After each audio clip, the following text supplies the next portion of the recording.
Pemirsa, akankah otopsi ulang terhadap jenazah Brigadir Yosua bisa dilakukan? Selain itu, otopsi mana yang nantinya menjadi rujukan untuk penyidikan kasus? Untuk membahasnya telah bergabung bersama kami.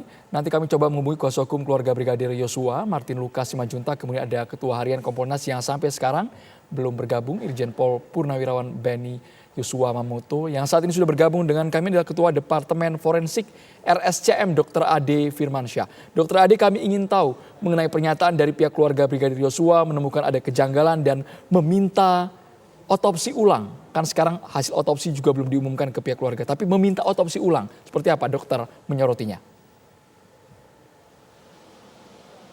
Ya, yang pertama-tama kita mesti memandang bahwa setiap kasus, setiap kejadian pertengkaran itu jangan sampai kita anggap sebagai suatu kondisi yang statis. Setiap kejadian itu pasti bersifat dinamis. Mana melakukan mana, siapa membalas siapa, tembakan demi tembakan itu tentunya tidak itu akan berjalan secara dinamis dan tidak saksi pun ataupun orang yang terlibat di dalamnya pun juga belum tentu bisa mengingat dengan persis apa yang mana yang pertama, mana yang kedua, dan urutan sequencingnya seperti itu. Dan memang lazim sekali kita lakukan, kita menemukan beberapa dalam sebuah pertengkaran yang melibatkan senjata tajam. Kita juga bisa menemukan luka-luka yang diakibatkan oleh kekerasan tumpul. Sama halnya seperti pada kasus ini ada sebuah baku tembak, kemudian apakah kita akan menemukan juga luka-luka akibat kekerasan tumpul maupun luka-luka akibat kekerasan tajam. Karena itulah suatu bentuk dinamisnya sebuah pertengkaran. Nah, untuk apakah kita memerlukan otopsi ulang atau tidak? Tentunya pertama kita harus lihat bagaimana hasil otopsi yang dilakukan pertama kali. Hasil otopsi itu ada dua tahapan. Yang pertama adalah pemeriksaan luar dan pemeriksaan dalam. Dalam pemeriksaan luar itu tentunya kita lakukan pemeriksaan mulai dari ujung rambut sampai ujung kaki yang pada prinsipnya kita melakukan 3 hal. Identifikasi pada jenazah, menentukan atau mencari tanda-tanda kematian, serta mencatat adanya luka-luka. Nah, lazim pada setiap kasus di mana ada keterlibatan senjata api, kemudian dari pemeriksaan luar itu kita misalnya menemukan adanya sebuah anak peluru yang bersarang di permukaan kulit yang teraba saja itu terlihat, itu maka akan kita evakuasi. Kita evakuasinya seperti apa ya? Tentunya kita sayat di sana untuk mengevakuasi proyektil yang masih bersarang tadi. Jadi itu memang suatu hal yang lazim. Jadi kita harus melihat bahwa apa yang kita harus teliti dengan baik ya. Kita harus benar-benar lihat apa yang sebetulnya diklaimkan sebagai suatu hal yang janggal.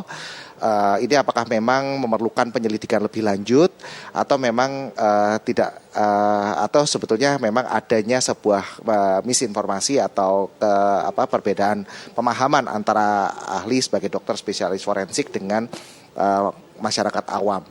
Nah, setelah kita lakukan pemeriksaan luar, tentunya kita lanjutkan dengan pemeriksaan dalam. Pemeriksaan bedah jenazah tentunya kita mencari tahu pertama kali adalah saluran luka.